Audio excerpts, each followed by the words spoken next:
So thanks to everybody that has joined us today. We are always happy to be with you, whether it's on Zoom platform or whether you are watching these on Facebook. It's always an exciting moment for us to come and interact with you today, especially today that we are starting this unique and very, very important series that brings attention to an aspect of our everyday life that even many journalists are not even paying attention to. So I strongly believe that at the end of this series, you will be surprised to see that mathematics is an issue that everybody at one point or another would actually have interacted with. And unfortunately, because increasingly this space is not getting its much deserved attention, we are losing a lot of German journalists are unable to write impactful stories that could actually be beneficial to their audience. And we hope that at the end of this, we expect that even if you are not a full-blown mathematics journalist, I strongly believe that your thinking, your orientation, and your approach to tackling to reporting on mathematics would actually have significantly improved. I want to show you a brief statistic. While you are registering, we asked who is a mathematics journalist, and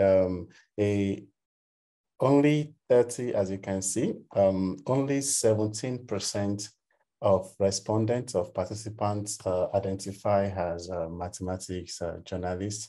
And this actually shows you the wide gap that exists. And when I see a wide gap like this as a freelancer, what I always see is also a sea of opportunities for me to actually start pitching. For instance, if I ask how many participants are health journalists, I'm very, very sure probably more than 50% would say they've at one time or another have reported on mathematics. On health, but for mathematics, this is quite different. And I understand because when we also asked, let me see if I can still share this indices. When we also asked, what is your perception regarding mathematics, whether you dread it or whether you like it, I saw something that was quite different. It wasn't what I was expecting, and I want to also share that insight with you. And there's a reason why I've not introduced our resource person yet. I just wanted to have an idea of the kinds of people that she'll be talking to today. So when we asked what is your opinion, what is your mindset regarding mathematics, yes, let me see if I can share my screen again. So we asked the question, how do you feel about mathematics? Can you see my screen?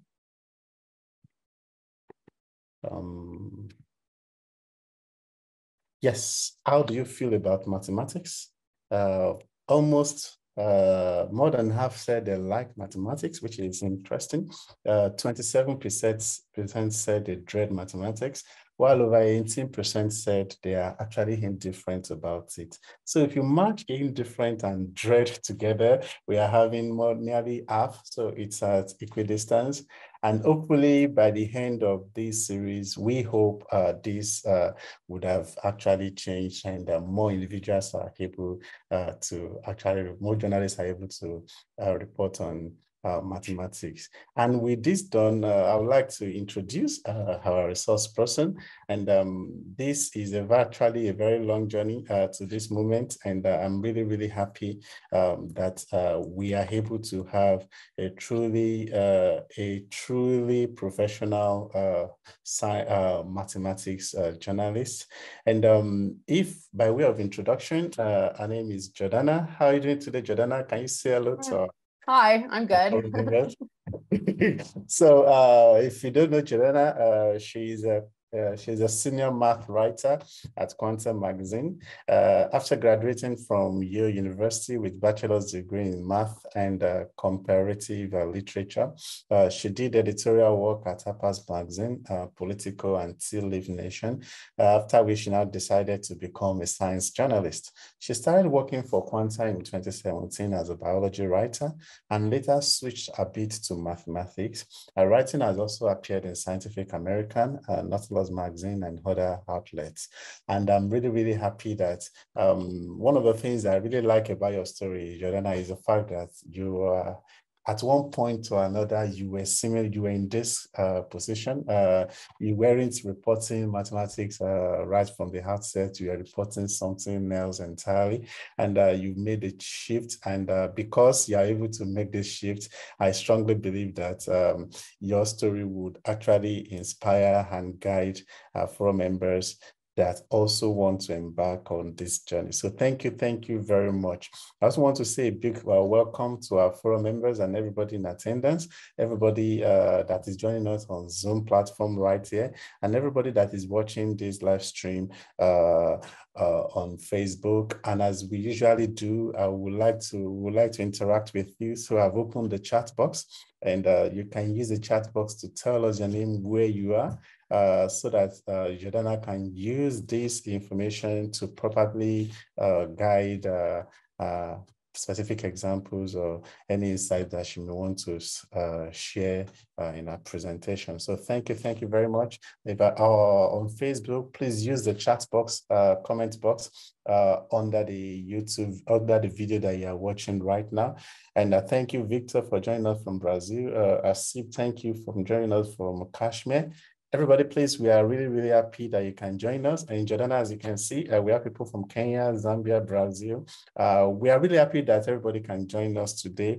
And I want to give you the floor to Jordana so that she can take the conversation forward regarding our guidance. And we are going to have a robust interactive session. There are two ways to ask questions. You can either use the Q&A on the Zoom platform or the comment box on the Facebook video you are watching, or you can raise your hand to ask your question directly. I really want to give the floor. We want to hear your voice. We want to know where you are coming from and your perception regarding subjects. I think I've covered it all, Jordana. Okay, great. Yeah, thank you so much. I'm just going to share my screen now. One moment.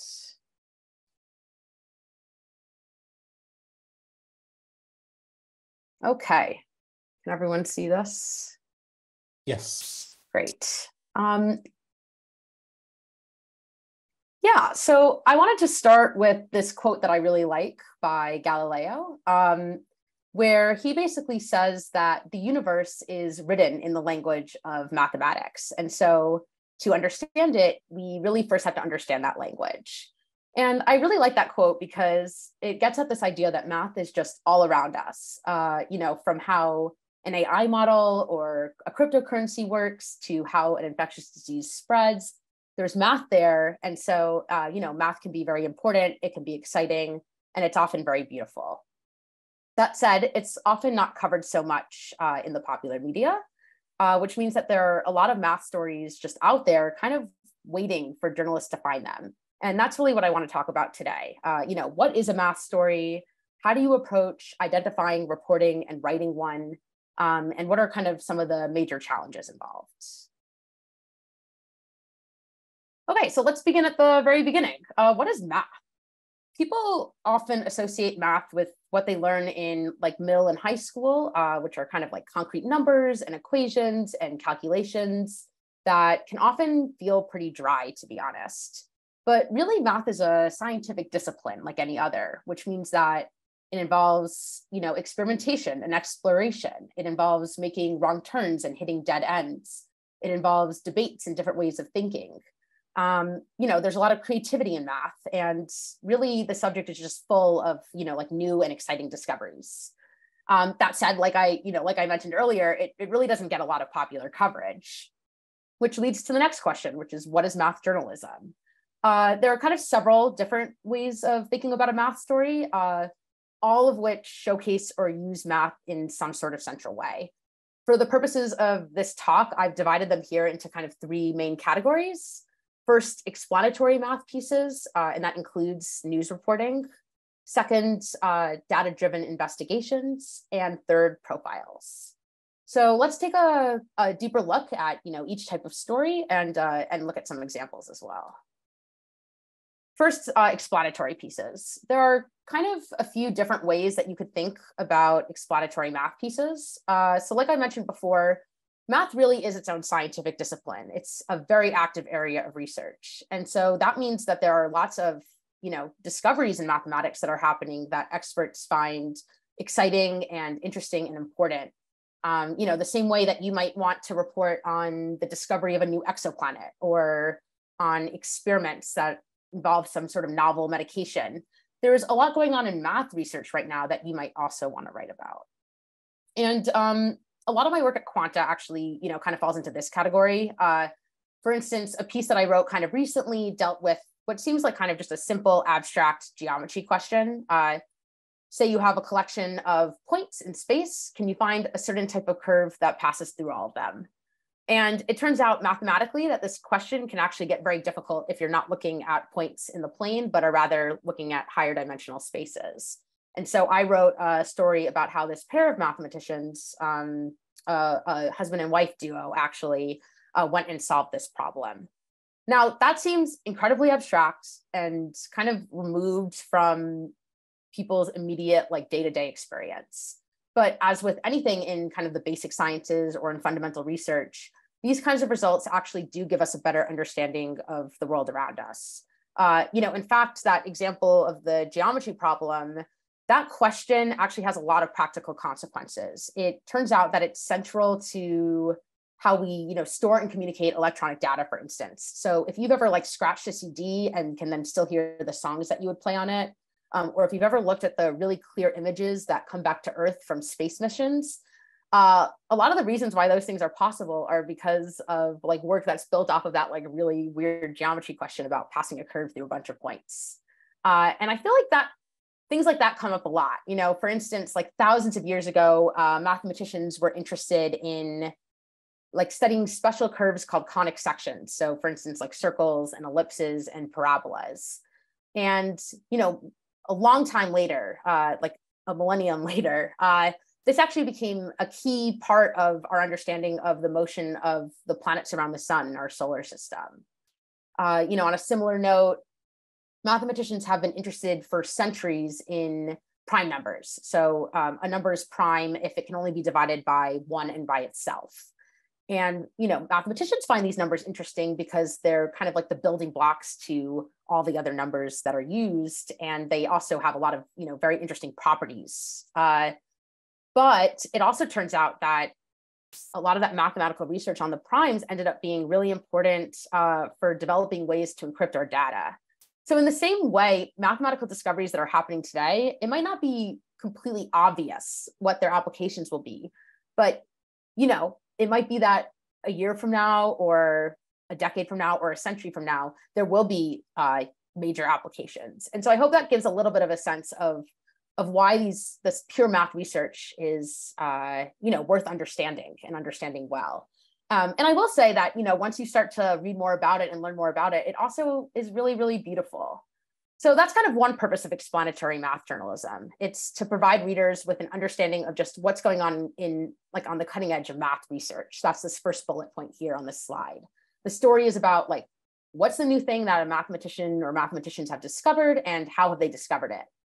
But even if you're not focused on math research for its own sake necessarily, there are actually a lot of opportunities to write explanatory math pieces. And that leads to the second bullet here, illuminating a specific mathematical concept. In 2020, in the early days of the COVID pandemic, there was a lot of information and misinformation going around about what was really happening. You probably remember, for instance, that the reported case counts that you might have been seeing often misrepresented what was actually happening because there was inconsistent testing, or asymptomatic and mildly symptomatic infections weren't being reported. There were lots of other factors involved and things like that. And at the time, there was a ton of jargon being thrown around, things like R naught and SIR models and SEIR models. And those are all things that an epidemiologist would be expected to know, but not necessarily the general public. And then 3 years ago, suddenly these concepts became incredibly important for everyone to understand. And so that's an example of a place where explanatory math journalism becomes extremely important. At the time, I was seeing a lot of explanatory pieces that kind of unpacked for the reader what these mathematical concepts are and how that could help one interpret what else they were reading about the COVID pandemic. And you can imagine doing this with pretty much any other news that you might come across. For instance, in the US, there was the recent Supreme Court decision on race-based admissions into colleges, or you might want to look at how wildfires have been spreading in Canada.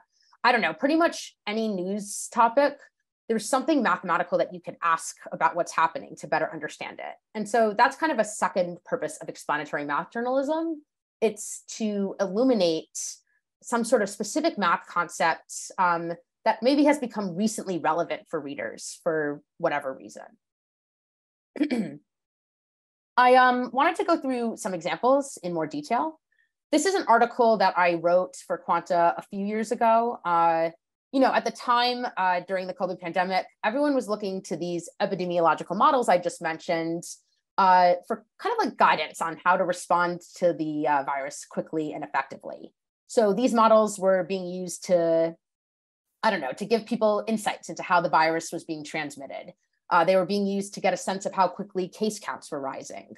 And probably most importantly, they were being used to justify various policy decisions. And yet when those policy decisions were implemented, things often didn't go according to plan. City or a university campus might lift their lockdown measures. And later on in the pandemic, it would even happen gradually with a plan. And yet suddenly there would be these outbreaks that hadn't been expected at much larger scales than had been predicted. And so the purpose of my article here was to kind of give readers a better understanding of why that was the case. In my reporting, I found that there were a few reasons. One, these models are imperfect tools. They are sensitive to the data that they use and the assumptions that they apply, whether that was about the virus's biology, which at the time wasn't fully understood, or about human behavior, which has always been illogical and unpredictable and can really affect the outcomes of these models. And then second, decision makers were often using these models with kind of an incorrect approach. They were often looking for answers that the models couldn't provide. So it felt important to write about these concepts because at the time there was kind of a lot of misinformation about what a model really is and what it should be expected to do. And the angle here was really to give a mathematical perspective. First of all, the models themselves are mathematical by nature, but also I wanted to provide readers with the perspective of the experts who were developing these models, from how they collected their data to what information they decided to use versus not use, to the lessons they ended up learning as they had to develop the models further and make them more sophisticated. So really at every step along the way here, there were mathematical concepts to unpack, what kinds of data were being used and why? How did the models and their underlying mathematics actually work? What were the limitations of that math and how did that, affect policy? So that's one example. Another area where math reporting has, given a lot of useful kind of like insights has been in discussions of AI. We've recently kind of seen incredible developments in artificial intelligence, particularly in these large language models like ChatGPT.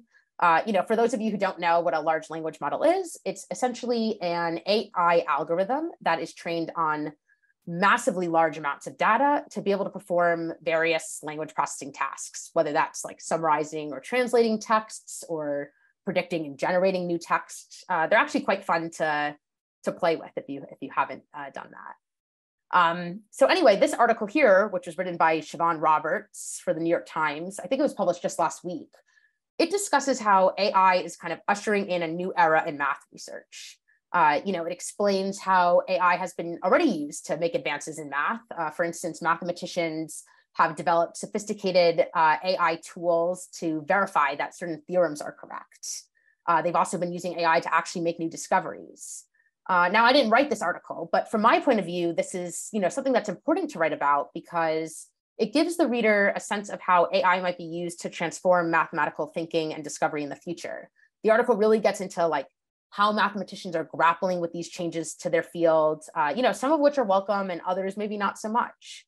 And that's only one way to write about AI from a math perspective. Like in the case of this article, the author was really focusing on the impacts that AI is having on math research and on the math community. But you could also think about it in the reverse direction.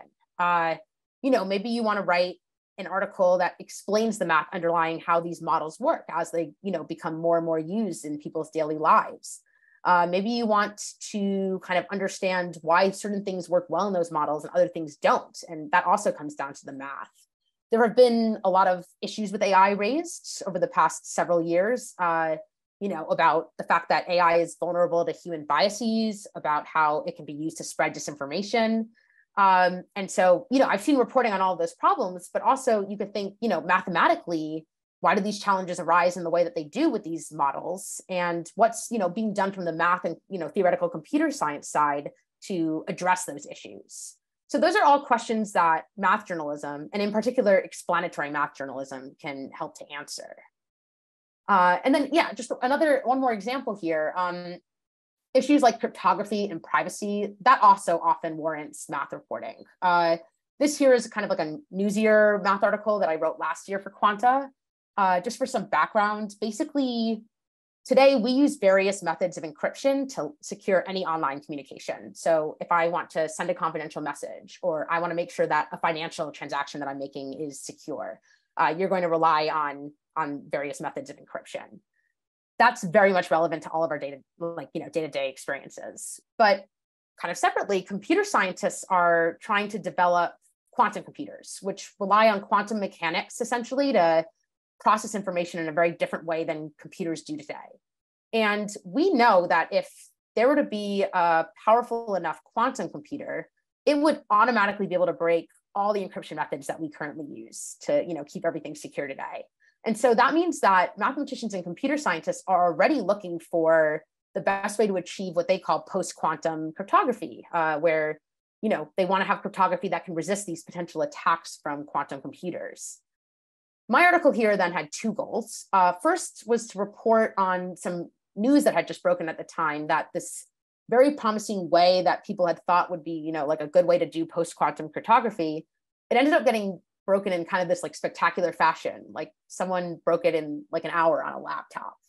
And then the second goal was to really explain the math involved so that I could give my readers a sense of, why post-quantum cryptography is so difficult and why it's like an important issue today to be thinking about, that it's something that, needs to be further analyzed going forward.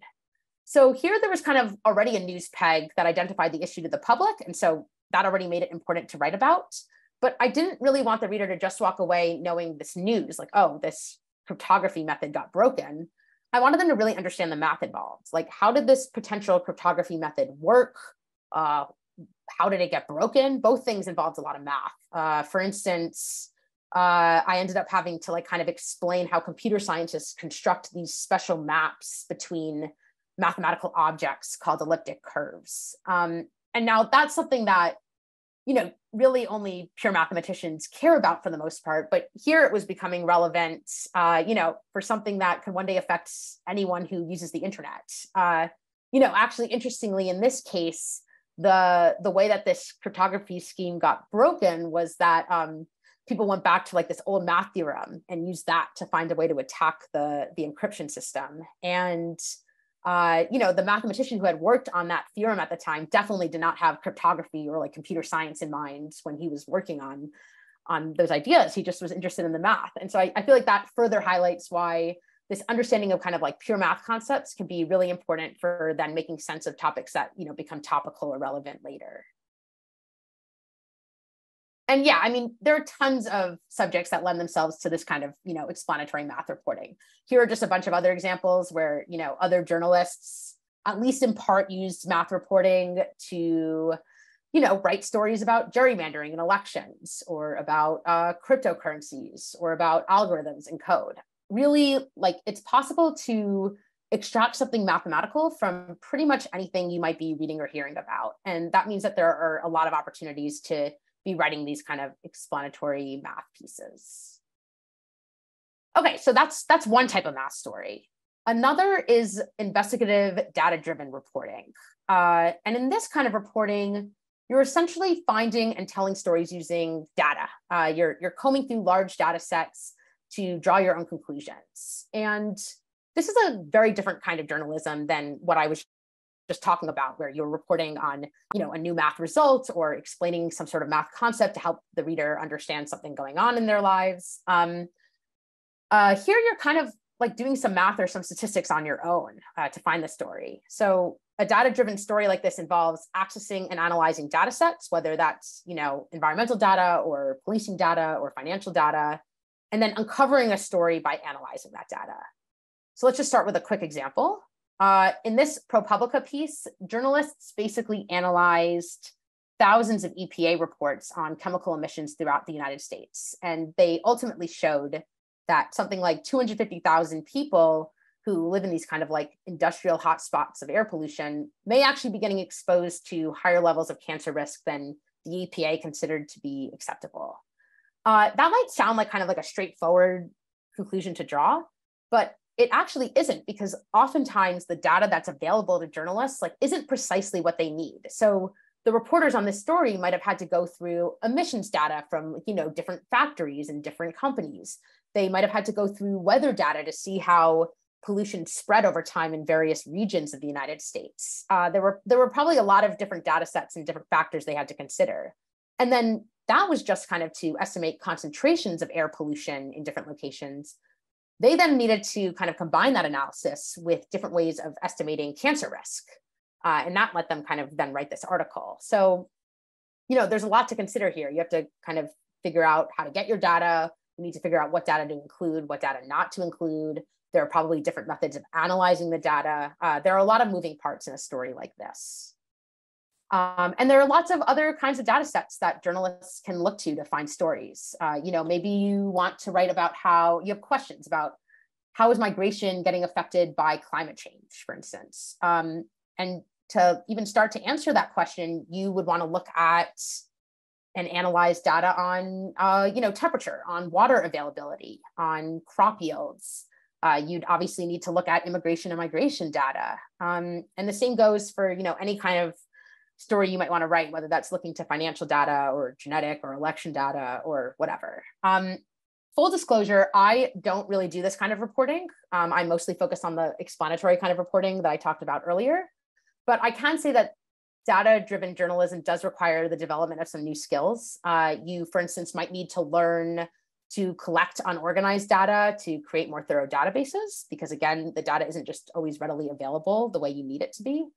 You'll need to learn to kind of organize that data into spreadsheets and then, analyze it to find patterns. I've seen that often data journalists will kind of learn ways to visualize the data so that they can make those patterns more clear, but also find ways to kind of experiment with the data a bit more to find new patterns. And there are a lot of online resources and courses offered to kind of train journalists in these skills. Okay, so then the third type of math story I mentioned earlier, the profile. This might kind of seem obvious or silly, but mathematicians are people too. And that means that they have interesting lives and they have interesting ways of thinking about the world and about what they do. And what makes a profile here a math story, it's not just that you're writing about a mathematician and their life and their work. There's also this fun challenge involved with a math profile where you really kind of need to integrate explanatory parts about what they actually do, like their mathematical research or their mathematical work, and integrate that with, what you learn about them as a person, what you want to, talk about there. So there are some elements here that are kind of similar to the things that I talked about with the first story type, with the explanatory math journalism. But in this case, you're kind of looking at those explanatory elements through a different lens. Always the problems and the concepts that you're unpacking are seen through the lens of this one mathematician and why they find this problem so interesting to them personally and how they think about these things. So, for example, last year I wrote this profile of a mathematician named Jun Ha. He had just won a Fields Medal, which is one of the most prestigious awards in mathematics. And so that was the reason why I was writing the article at the time. But in my reporting, there were kind of like several compelling threads that emerged. First of all, he did not really fit what I would imagine many readers kind of like hold as a stereotype of a mathematician in their head. I feel like people associate mathematicians as like early geniuses who loved math from an early age and were making progress, from the time that they were young children. Jun Ha not only didn't really like math, he was constantly stressed by school. He really struggled kind of to find anything he considered himself to be talented in, basically all the way through his mid-20s. And so I found that pretty unexpected given his later success. That was just kind of interesting to me. And then something else that I found very compelling was that he had this very early interest in poetry. And, that didn't pan out. He didn't end up becoming a poet, but it was what indirectly led him to math. He really kind of, he really kind of saw math as this kind of extension of poetry, like a very natural extension of it that went deeper than the fact that both math and poetry are these creative endeavors. It really affected how he thought about these mathematical objects he was working with and how he searched for solutions. So that ended up being a theme throughout my article because it was like a nice way to integrate, like I said before, to integrate the explanatory parts that were focused on his math with a discussion of, what makes him tick as a person and who he is as as both a mathematician and as a person. This was a profile that I really enjoyed that was published in the New Yorker last year by Rivka Gauthier. I don't know if I'm pronouncing her name correctly. It is about Alexander Grothendieck, who was considered to be one of the greatest mathematicians of the 20th century. His life was quite fascinating, from a childhood spent, in part in internment camps in France during the Second World War, to all the math work he did, to eventually living as a recluse and subsisting on dandelion soup. And you could read all those details in this article. I highly recommend you do. But also this article really dives into his work and how it transformed various areas of math, particularly this area of math called algebraic geometry, which deals with solutions to various kinds of equations. But the author didn't just kind of present the math work and say, this is important. She couched its importance in the journey of these two younger mathematicians who were doing work of their own that was kind of built off of Grothendieck's, and who then in the 1990s set out to find him after he disappeared to live as a hermit. So that's all to say that there are just kind of a lot of fascinating mathematicians who you could write profiles about. And that includes mathematicians who are working in these more applied areas that I talked about earlier, like epidemiology or cryptography or whatever. Okay, so now with these different kinds of math stories in mind, how do you approach writing one? You will see by just glancing at the slide that a lot of it looks like it would for any other story you're reporting as a journalist, because it's still a story. But I guess first, how do you find a good math idea? I think you could kind of start by just asking questions. If you're reading about something or hearing about something, whether it's, I don't know, in tech or finance or health, pay attention to just kind of what sparks your curiosity. Maybe you have questions about how something works or what something means. And that means that there's likely a mathematical element there, and you can kind of let your own interest lead the way. For me personally, I like to get in touch with mathematicians and ask them what they find interesting at the moment. And sometimes that immediately leads to a story. Other times it might not for a while, but regardless, I found those conversations to be, really illuminating and rewarding. And there are kind of just a lot of other ways to find math stories. I read a lot of blogs that are written by mathematicians. I follow mathematicians on social media when they are on social media, which isn't always or often the case, to be honest. But okay, so that's the kind of finding a math story stage. Then there's the research and reporting stage.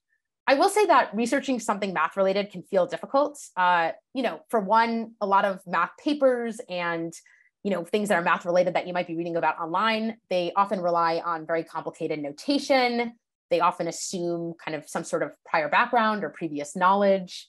So personally, I really depend on my interviews to give me the kind of understanding I need to, first of all, figure out what exactly my story should be, and then to actually write it in a way that's comprehensible to a reader who doesn't know anything. And mathematicians are actually just a lot of fun to talk to. I've found that they have been extremely willing to just kind of sit down with me and patiently walk me through something step by step. Most often I'm doing my, interviews on Zoom, and they'll like share their screen with me and write things and draw things out for me to help me understand. And during that process, what often is very helpful is like I ask for lots of examples, because that makes what can otherwise be very complicated or abstract topics extremely concrete, even if the example is not like the most pertinent thing for whatever topic I'm covering. Yeah, and then next here, focusing the story, or determining what your actual story is and writing about it. There are kind of basic questions that I ask myself. What is the problem? Why does a mathematician or someone, a related expert think it's interesting or important or noteworthy? Why should I, as a non-mathematician, care at all? Does it teach me something new about the world? Does it help me contextualize a recent event, like I talked about earlier? Does it give me some sort of insight into how people think or how people do research? I've often heard journalists say that they like kind of think about like an article as like describing a tug of war between tension and resolution. And I really like that way of thinking about a story. And when it comes to a math story, a lot of the tension is often in the actual problem. You have some question or some problem that's resisted solutions for a long time. And then mathematicians or other experts are kind of like, finding themselves going up against it. And so there are a lot of questions you can kind of ask yourself there, like, how have different mathematicians chipped away at that problem over time? Math doesn't just like appear out of nowhere. There's usually like a lot of progress that happens incrementally before new results come out. Who did mathematicians like collaborate with when they solved whatever problem they were looking at? And like, how did they build off of each other's ideas? Did maybe the mathematicians had to like kind of think about things from a new perspective? And in that case, like, what did that teach them? Like I said at the very beginning, like math is really it's actually full of a lot of experimenting and exploring. And I think it's helpful as a math journalist to really give readers a glimpse into that, because I don't think everyone is aware that that's actually happening when people are like doing math. And the last bullet point on this checklist is fact checking, which probably just feels obvious. But I guess I just wanted to emphasize that when you're covering something that's complicated or nuanced or outside of your comfort zone, and then trying to apply it to something that maybe it doesn't have direct applications to, but it could give insights into, fact checking is a very important part of the process. Okay, so what are the kind of like challenges in all of this? First of all, math is hard. Often people don't have the fondest memories of math from their school days. And that means that reporting on math and trying to understand the material can feel daunting. And again, that's compounded by the fact that, as I said before, when you like go to read something mathematical online or something, it's pretty much impossible for a non-mathematician to understand. I had an undergrad degree in math, and I don't understand when I like look at a math paper what's going on. I can't usually get past the introduction if I haven't done reporting already. And so again, it's really helpful to speak to as many mathematicians as you can when you're trying to understand a concept. I have found that different mathematicians have kind of like different ways of thinking about a certain problem or a certain concept. And it's really, really helpful as someone who doesn't know much to hear those different perspectives, because then you can kind of like stitch them together over time to build up your own understanding of the material, which will in turn help you explain it well to a reader. On the same note, it's helpful to talk to mathematicians who are at different stages in their careers. I'll often talk to not just professors and really seasoned mathematicians, but also to like graduate students and postdocs. I find all those conversations extremely helpful. And on that note, like I feel like often it'll feel like you're asking a really stupid question, and maybe it feels embarrassing, but really, I mean, don't feel that way. I ask like the most basic questions you could possibly imagine, pretty much in every interview I conduct. And it is a very necessary part of the process, at least for me, to be able to gain the kind of understanding I need to then like communicate these ideas to a reader. I will say like something that, so, as Paul mentioned in the introduction, I started off not reporting on math. I used to cover the life sciences and also other topics. And there, when I would like, start off like thinking, oh, maybe I have a story, I would first, before even contacting sources, do like a ton of research. I would like read all the literature and watch lectures and try to track down anything I could find online and do all this reading.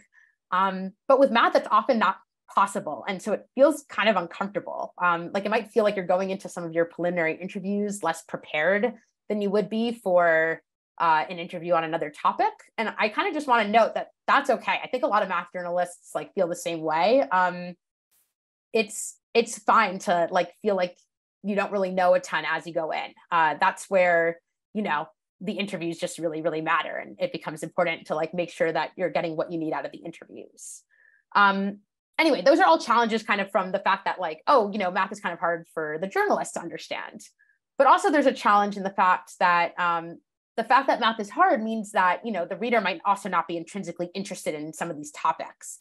And so it's important to really make it clear like why a certain math concept or an idea or a discovery is interesting. Maybe like I talked about earlier, there is some direct application, like maybe you're writing some sort of second day story after a news event and, you know, like the COVID and cryptography examples, and there's just an immediate application or an immediate news peg.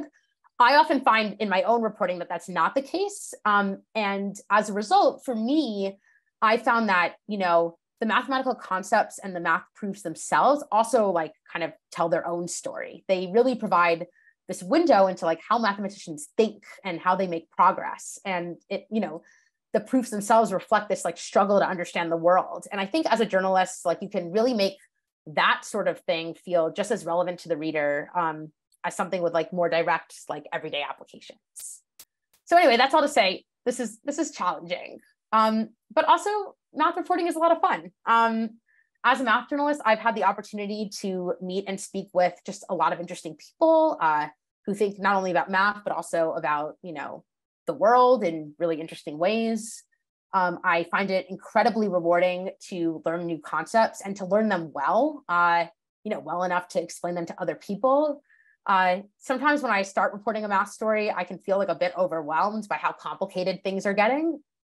But as I do more and more interviews and as I dive deeper into my research, things will start to kind of get clear and it becomes possible to see how like different concepts connect. And I don't know, that moment when like things really start to click is just incredibly satisfying. And I think the same goes like from the writing perspective, like writing about these things is hard.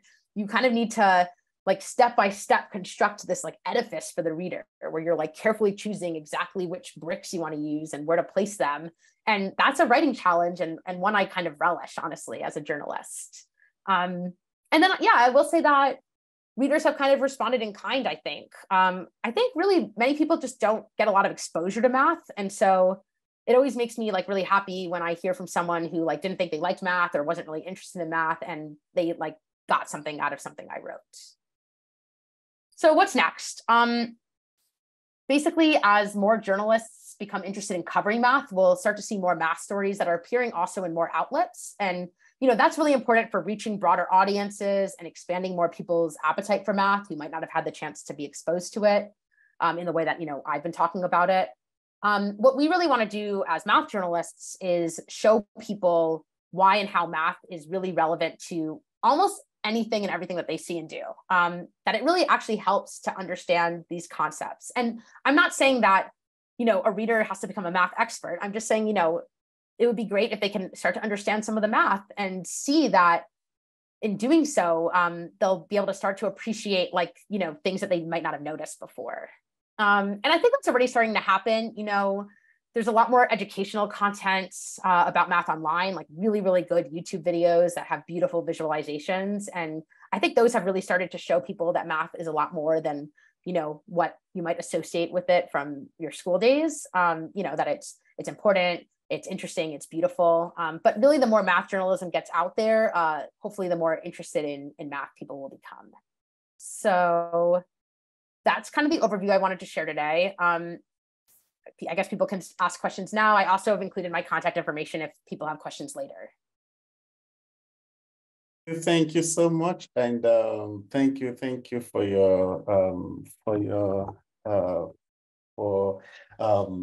laying the foundation. And I totally connect with a lot of things that you've said. And I would like you to take a break, catch your breath, and while we bring this Zoom for our members. And so we have a lot of issues to talk about. And I think one of the things that remained obvious for me is the fact that math is ubiquitous, it's cosmopolitan, and no matter how complex it looks like, you don't have to, at the outset, start explaining or start reporting on the complex equations. You can actually start from the human angle of the mathematics and putting faces, humanizing the mathematicians. And while we wait for your question, we have some questions already. Oh, wow, okay. Yes, and I would like you to indicate if you want to go live with your questions. And so Maxwell would like to know the second point. Maxwell, if you can come back with the question so that we can get clarification on which aspect that you want. Then Francis writes,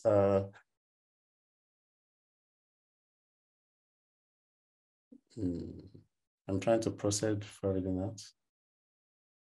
Okay, Francis' issue has to do with independently verifying mathematical claims, especially when they are claims that you barely understand yourself. How do you go about it? Yeah. It's kind of like the act of reporting is almost like an informal peer review process. So when I see something mathematical, like any sort of mathematical statement, I talk to the people who are making those claims, but I then talk to like a dozen or so other people who can give me insights into like, first of all, is this accurate? Like, is it true? Sometimes I'll see something that like looks really exciting and then I find out like, oh no, there are problems and it's not really right. And then I just don't report on it. But often it is the case like, oh no, like, this has been vetted and people like agree. And then I also though want to make sure that like other mathematicians like actually think it's important. And that also kind of happens with this like informal, I do just consider like the act of reporting to be this informal peer review process. And I try to talk to like experts from like who are like maybe looking at it from different angles and can provide those different perspectives. Absolutely right about that. And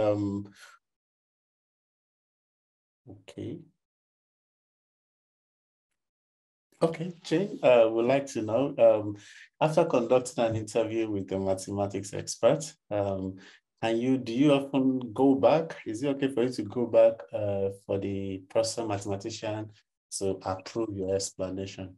Yes, absolutely. I'll say like often I will, so in the first interviews, I actually don't often fully understand what's going on. Like I really try, but things feel like they're going over my head and it can feel kind of like a little overwhelming in the interview.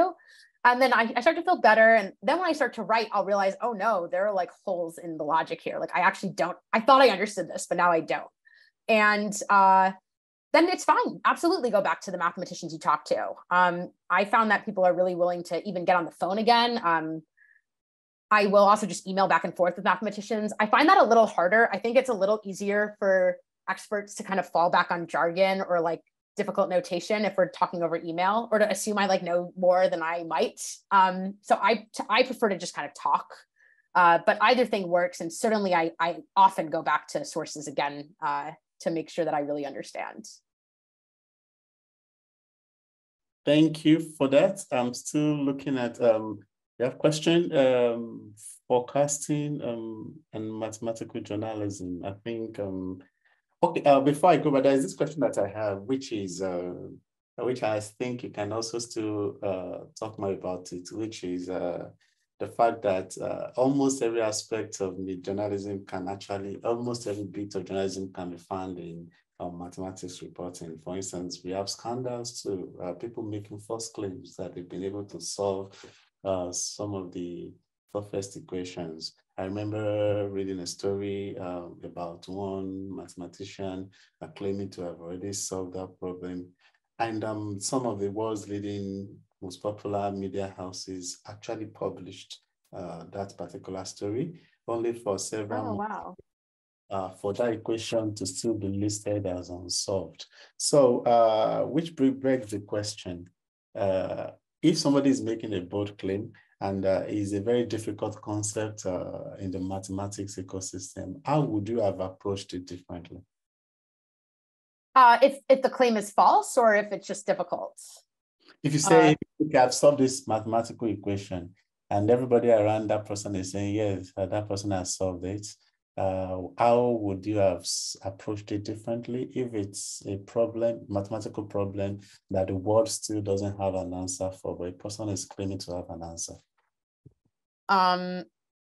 Well, okay, so I guess it kind of depends. Like if someone's making some sort of claim that people are then like kind of dubious about, and that starts to like gain traction in the media, or it's like really being republished, I think then I would want to address it. Like I think if it's just like in the world of math and like it hasn't really been making like, you know, it hasn't really been circling anywhere else, I might just not address it at all, because probably other people in the area, like other experts, will take care of it. But if it's already starting to circulate in the, you know, in popular coverage, I think there maybe I would use the opportunity not to like bring down this result, because like sometimes people do make mistakes, and like, you know, this kind of research is hard, and it's not like people are like trying necessarily to misconstrue something.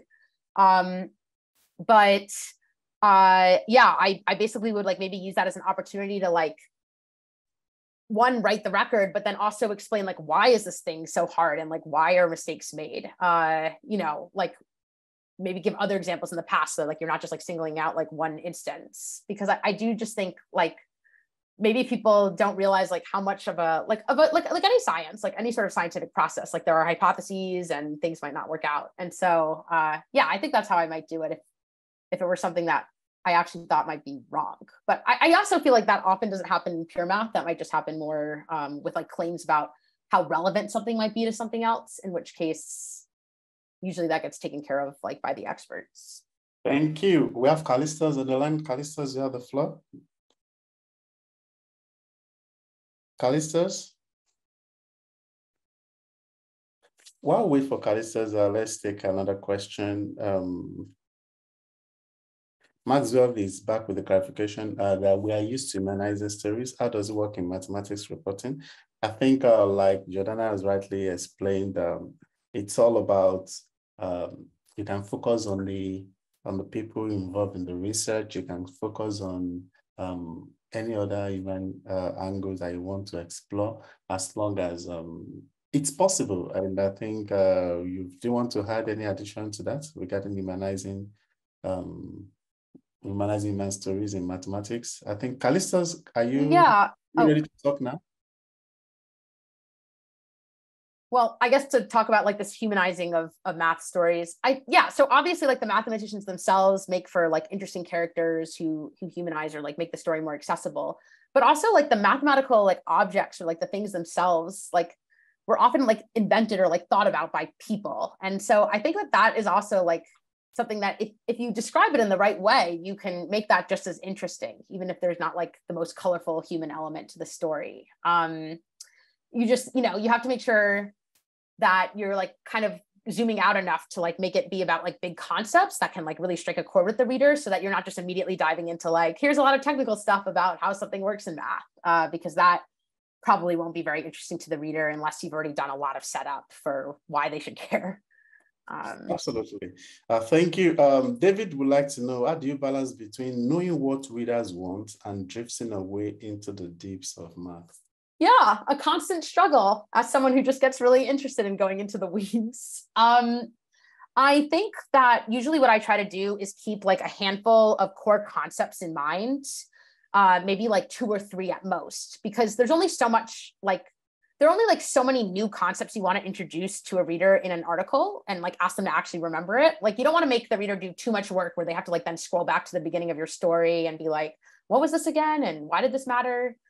So I usually, when I'm like maybe in the outlining stages of writing, will kind of think about like, oh, what are like the kind of like 2 or 3 core things I want the reader to keep in mind? And then I'll give like details for each, but kind of shave off the rest of the technical stuff.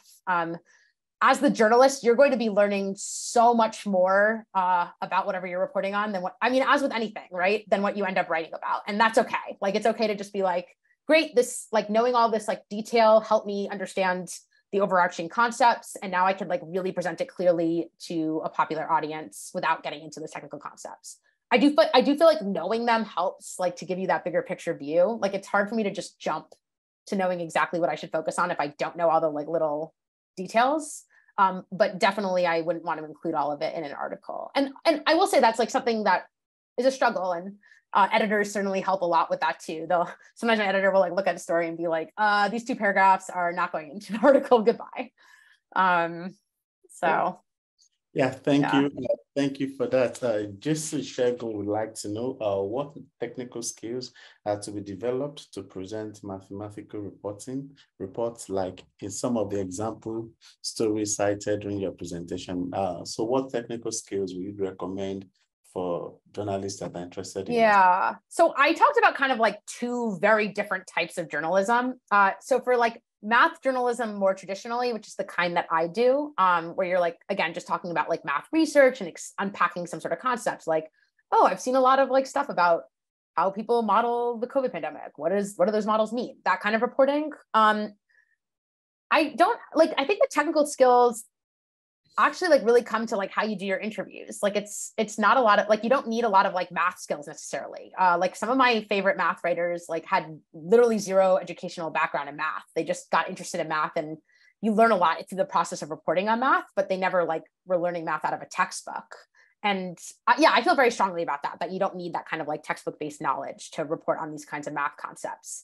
But it does help to be able to ask the right questions, to like not be afraid at all to, you know, ask what seem like really dumb questions, and then to kind of like synthesize all of those things. And I think it does take time to, you know, develop that as a skill, but it's something that happens very organically. And I think that honestly, that's like something that probably all of us do as journalists. It's just that like math has this reputation as being particularly daunting, but it's really like anything else that you're just trying to understand. And so you're going to ask as many experts as possible and read as much as possible. For the other type of journalism I talked about, which again is not the kind I do, and like when I hear the word math journalism, I don't really think about this kind of journalism necessarily, but I did want to mention it in this presentation because, you know, it's relevant and it involves math. So this data-based like kind of investigation journalism. There are a lot more like hard technical skills you need. There's usually some coding you need. I don't have enough expertise on this to tell you like which languages, but they're like, I don't know. I feel like people use like Python and R and things like that, but I might just be making stuff up there. Like I would definitely fact check that. There are a lot of like data journalism is a very popular kind of journalism. So there's a lot online that you could see. So yeah, there's coding needed to be able to like kind of glean data from the internet if there's not already like some nice database for you to use. And then there's also coding that you learn to be able to like visualize the data once you have it and like look for patterns in it. And I can't say a ton about what that looks like because I don't know those, you know, that kind of coding myself. But certainly if you look it up online, there's a lot out there. Thank you. And we have lots of questions. So I'll try and skim through them in as much as I can. I saw one from,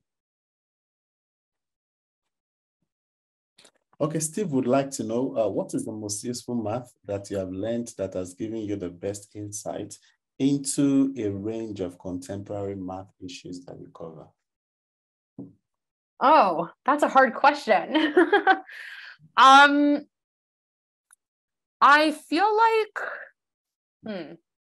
so what kinds of math has been the most helpful for making sense of things going forward? I honestly feel like there's not one answer to this. And I know that's a really lame answer, so I'm sorry. But honestly, every math story, when I start one, just feels completely new often. Like, unless it's like really just in the same field or it's like follow-up work on something I've reported on in the past, I often feel like to some extent, I'm kind of starting from scratch and need to like build up the concepts bit by bit over time. And so I would say that process is actually what's like really helped, like gaining an understanding of like how mathematicians are actually thinking, because there's kind of like this, like on the one side, there's this like logic to how the proof for like how the result unfolds and how things fit together. But on the other side, there's like a lot of things coming in from different areas. And the story itself usually ends up being a lot more complicated than just like a nice logical stream of thoughts. And really like getting familiar with that way of thinking has been helpful. So I then can kind of have a sense of like, oh, why, when a mathematician might be explaining something, like, why are they even talking about this? But in terms of like actual like technical subjects, I would say like when you have a certain subject, you're just gonna like kind of learn it from scratch, and it's a lot of fun. But that is part of the challenge.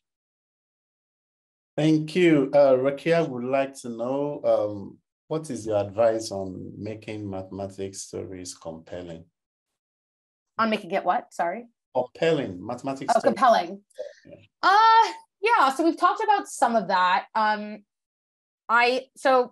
feel like there are kind of like multiple different ways to think about it. First of all, the result itself can just like really be a window into like the way like, I don't know, scientific enterprise works. And I think that's really compelling and interesting. If you're just reporting on kind of like a math result for its own sake, like, oh, here's something cool happening in math research. And usually like mathematicians think about the objects they're working with in like very particular cool ways. Like they can almost become characters in the story. So I think that's one compelling way to like take what might just be like a very, oh, here's a single paper, like a single result, and I want to write about it and do that. But I do think that the human elements are important. I think, like I said, like people don't necessarily, I feel like every time I talk to people who like aren't really in math, like they don't realize what math research or like mathematical thinking is actually like. They just think about like plugging numbers into equations or like computing some answer to something.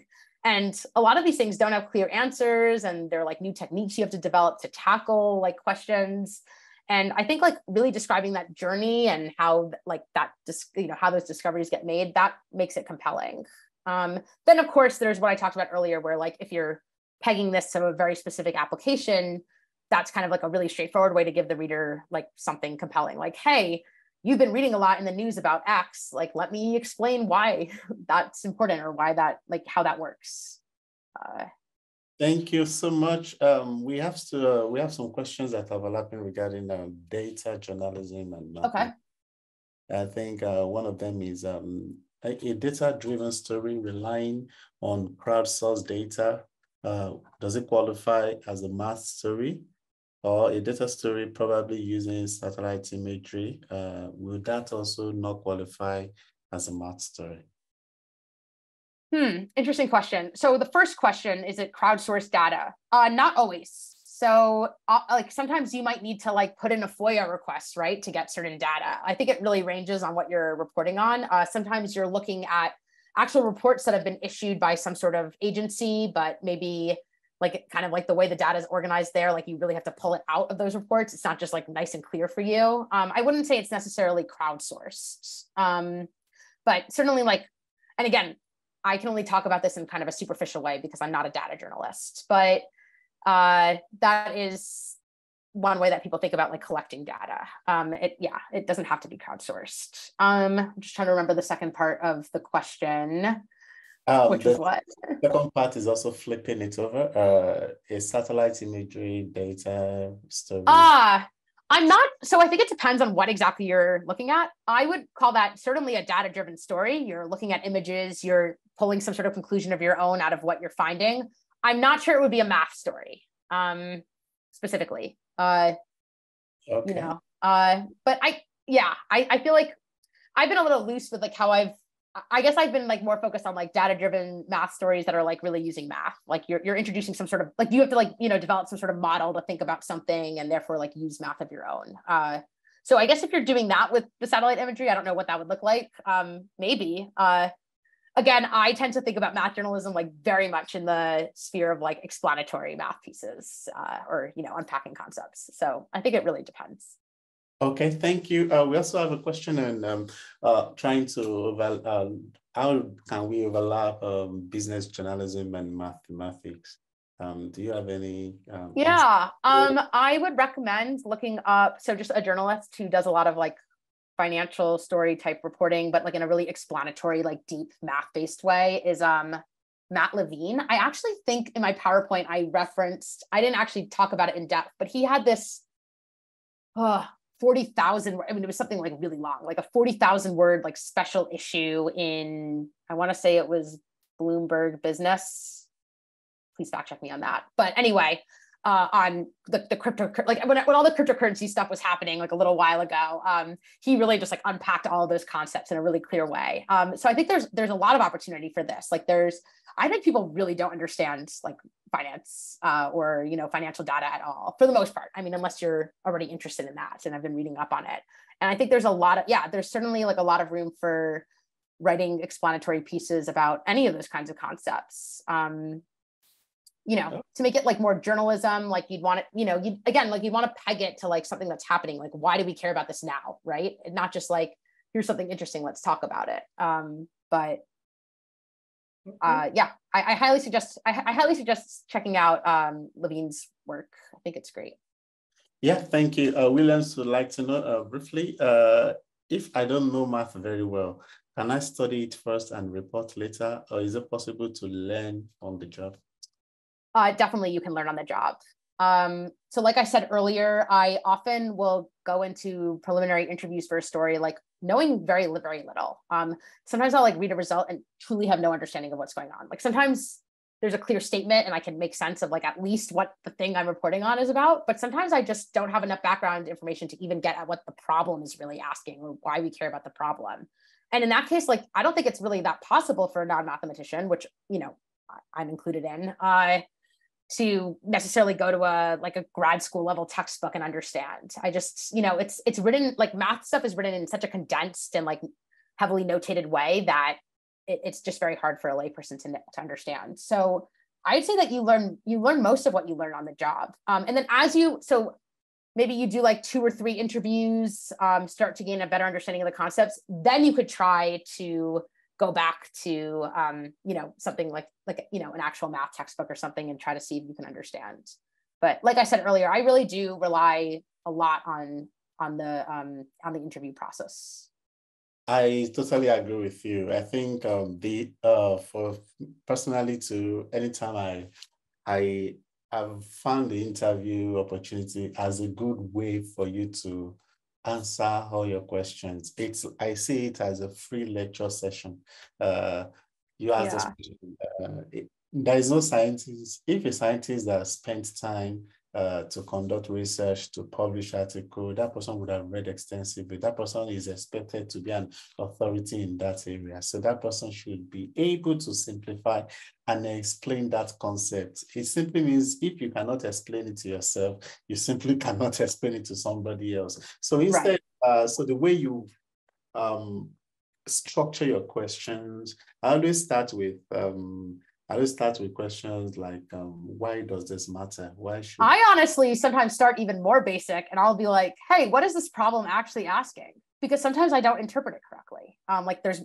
Maybe I'll understand like the high level view, but I won't understand the nuance. And usually there are like a lot of caveats and things to take into account. So I'll be like, what is the question you're asking? Why did you get interested in that question? Like, what drew you to it? What were you doing that made you even see that this was a problem worth looking at? And then I get into the like, why do mathematicians care about it? Why do non-mathematicians maybe care about it? And sometimes that question doesn't have an immediate answer, as we talked about in the presentation. But yeah, I do think it's fine to start. I remember learning like when I started off in journalism, like on the more political and like other types of science journalism side, that like you should ask like a question that makes it seem like you really put a lot of thought into what you're going to be writing about. And I remember being like so disturbed that I was starting off with such a simple question in a lot of my math interviews.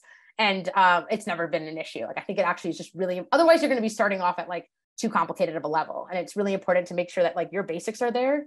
And then early on in the interview, not immediately, I do ask to like unpack definitions just to make sure that I will then we could actually start using the words later on in the interview and I don't have to worry about it as much. But I don't want to like end up in the middle of an interview with like being like, what does this term mean that you've been using for 30 minutes that I clearly don't understand? So I try to get that done early on as well. Yes, and I think there's also the need to caution journalists about with ChatGPT and other AIs. Some journalists are now using those tools to quickly interpret articles.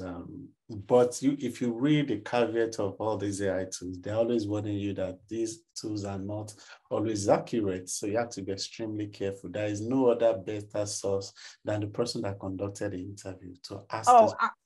Absolutely. I will say I just enjoy playing with these models. And I've like tested them. Like I've tried to ask like questions that I would ask a mathematician, and they give like answers that are like kind of okay, but they're like slightly wrong. And I would only realize that they're slightly wrong because I've talked to a mathematician. Like otherwise they sound good, like as a layperson.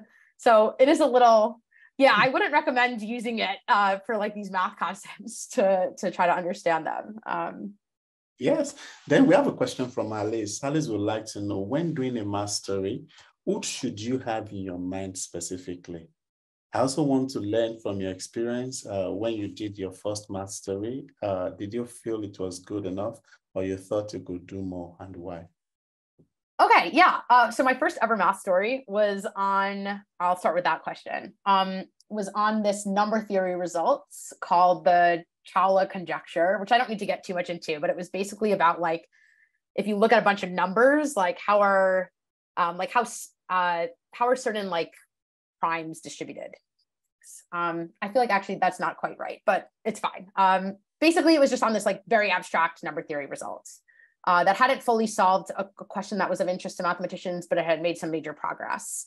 And it also ended up like something that I had found interesting as the journalist when I was reporting it was that it had used techniques from like this totally separate area of math that's being like used a lot in computer science right now, called expander graphs. They're used like all the time in computer science research. It used that in this really interesting and kind of surprising way to solve this totally unrelated problem.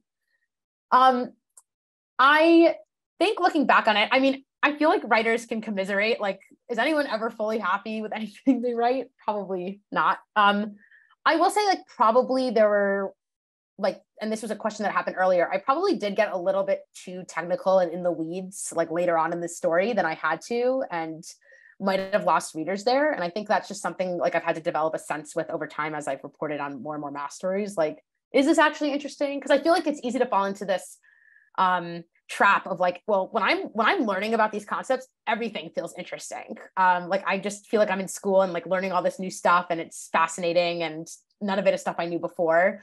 And then when I'm writing, sometimes it feels like really hard to just cut something that like I think it's important because I'm so embedded in the material. And I think I did kind of fall into that trap a bit with my like, you know, beginning articles. It's probably something I still do occasionally, you know, I'm not perfect. I'm sure it happens all the time. But I'd say that was probably like the main thing I would look back on and change about my very first math story. I think technically I wrote like a math profile before that, but in terms of like unpacking a really concrete math concept, that would have been the first. I think I'm forgetting. There was a second part of this question. I'm sorry. Okay, we'll come back to that. There is this Okay. question. If does it take longer on average to get into and write a math story compared to writing on other subject topics? Yeah, I would say, I mean, it could take as long as you need. I tend to take more time. First of all, there's not as much pressure necessarily to publish it fast. It's not usually breaking news. You're usually writing like a follow-up. Like you're usually either contextualizing news that already happened and like giving a deeper dive into it, or you're writing about something that like probably no one else is covering anyway. So I would say that actually like gives you a lot of freedom as a journalist to like I'll sometimes spend like a few weeks and even longer depending on how complicated or like in-depth the story is. Really making sure I understand the concepts. So in that sense, like I'm not really writing a math story with like 2 hours till a deadline. I think the fastest I've ever written one is maybe in like a day or two. And even that is quite rare. Usually I'm working on the order of weeks, not days. And I think that's probably similar for other math journalists. And certainly for these investigation pieces, I mean, that could be years, but that's kind of a separate type of journalism. Interestingly, we have a question. Somebody is interested in a guide on investigative journalism in mathematics reporting. What can you briefly say on that? On data journalism and a guide on data journalism. Investigative journalism in math reporting. I'm not sure what that means. Like, what do you want to investigate about math reporting? Is it like you want to be like actually looking at what's going on in math reporting and taking a data-based look at that? Or am I just totally misinterpreting this question? Well, for me, I think every rule in journalism applies when it comes to whichever the sector that you are focusing on. And so the rules of investigative journalism, it's always about you being thorough, being extensive, being absolutely sure what you are doing. Finding out what the issues are, talking to experts in the field, understanding these issues from them, from their perspective, knowing what the key issues are, and you can actually start taking it from there. And there We also have people asking about story recommendations. I do that you would like to recommend, and I think that those were actually mentioned in the early part of your presentation, and I hope. Yeah, I mean, some of those are my own, so I don't want to like do too much like self-promotion, so I'll ignore those. But yeah, I mean, for that math profile in the New Yorker that I mentioned was really fun. From like, you know, just trying to look at like profiles of mathematicians. I thought that was great, and it was of an historical figure that they were then making like more newsworthy, you know, in 2022. So I thought that was also interesting. You know, I'm Grothendieck, who was the subject of that, is no longer alive. So that that felt like a really interesting profile. I had like a bunch of stories in my presentation. I could actually go back to the slides. There was something by Paul Ford, What is Code? That was another like one of these like huge like full issue deep dives kind of into like computer science, algorithms, codes. There's the Matt Levine financial reporting on cryptocurrencies, and he's done a lot of other stuff that I mentioned earlier. Yeah, in terms of other math journalists who I really love to read, there's Erica Clarick, who's a freelance journalist. She's definitely written for Quanta a lot, but she writes for a ton of other publications. My former colleague, Kevin Hartnett, Siobhan Roberts, who often writes for the New York Times. I actually mentioned her, I mentioned one of her articles as well. It was the one on like AI and how it's affecting like math research in the math community. Evelyn Lamb has, or at least, I don't know if she's still doing it. She used to write a column for Scientific American that was just like, oh, here are like fun math concepts to unpack. So that was kind of like a bit of a different, it wasn't really like news journalism necessarily, because it was like this regular column. But I thought like that might be fun to just look at, just to see how someone unpacks like one concept in a piece. Let's see. I feel like there are others that I'm now just forgetting because it's in, you know, it's in the moment. Certainly, if you still want other recommendations, like feel free. I put my email on the last slide there. Feel free to shoot me an email or, you know, reach out on Twitter or something. Okay, my last question. Are you okay with us sharing the slides with attendees? My slides? Yes. Oh yeah, of course. Okay, very good. So Jordana will share the slides with me and I'll pass it on to everybody that registered for this session.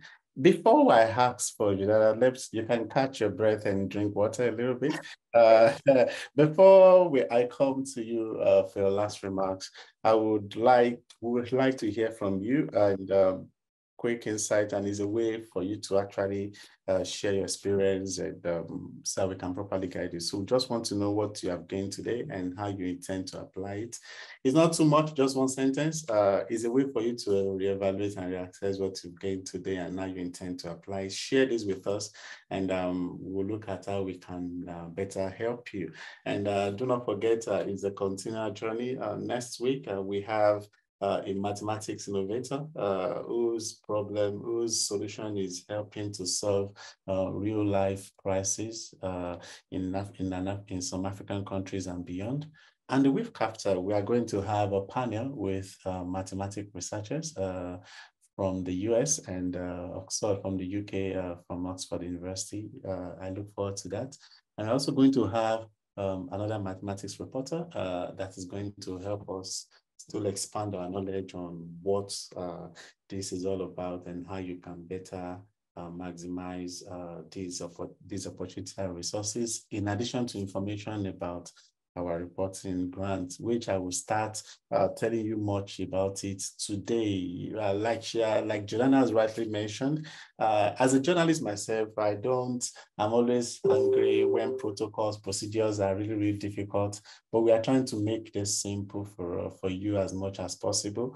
As we go along in this training, find one or two story ideas that are simple, realistic, and you can easily pull off and see if you can pitch to your editor and let us know the story idea and where you are trying to get it published. And we are going to see how we are going to support you.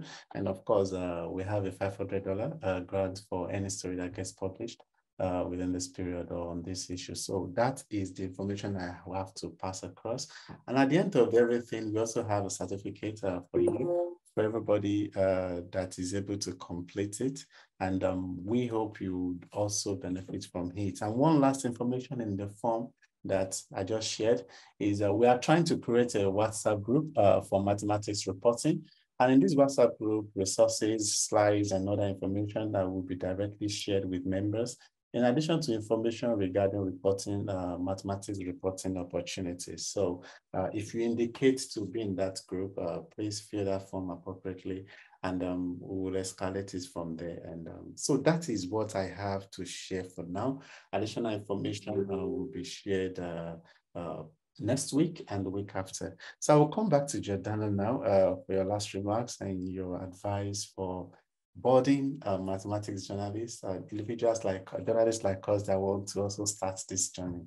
I would say, first of all, like, just pursue areas that you're interested in, like kind of what I said earlier. If you have questions as you just are kind of reading or hearing about other things, like, try to see what's going on the math side of that. And really don't be afraid to pitch. I think a lot of magazines are actually quite hungry for math type journalism, and because there's not a lot of it. And so, even if like maybe your first or your second pitch like doesn't, run, I think it's just worth pitching. And obviously there are like kind of different publications that you might want to pitch to based on whatever you're writing about. But I would just do it. Also, just as a note, I know that we probably didn't get to all the questions, and I certainly haven't been able to like look at everything that popped up in the chat. So do feel free to shoot me an email if you have additional questions. So thank you so much. Thank you everybody that stayed to the very end.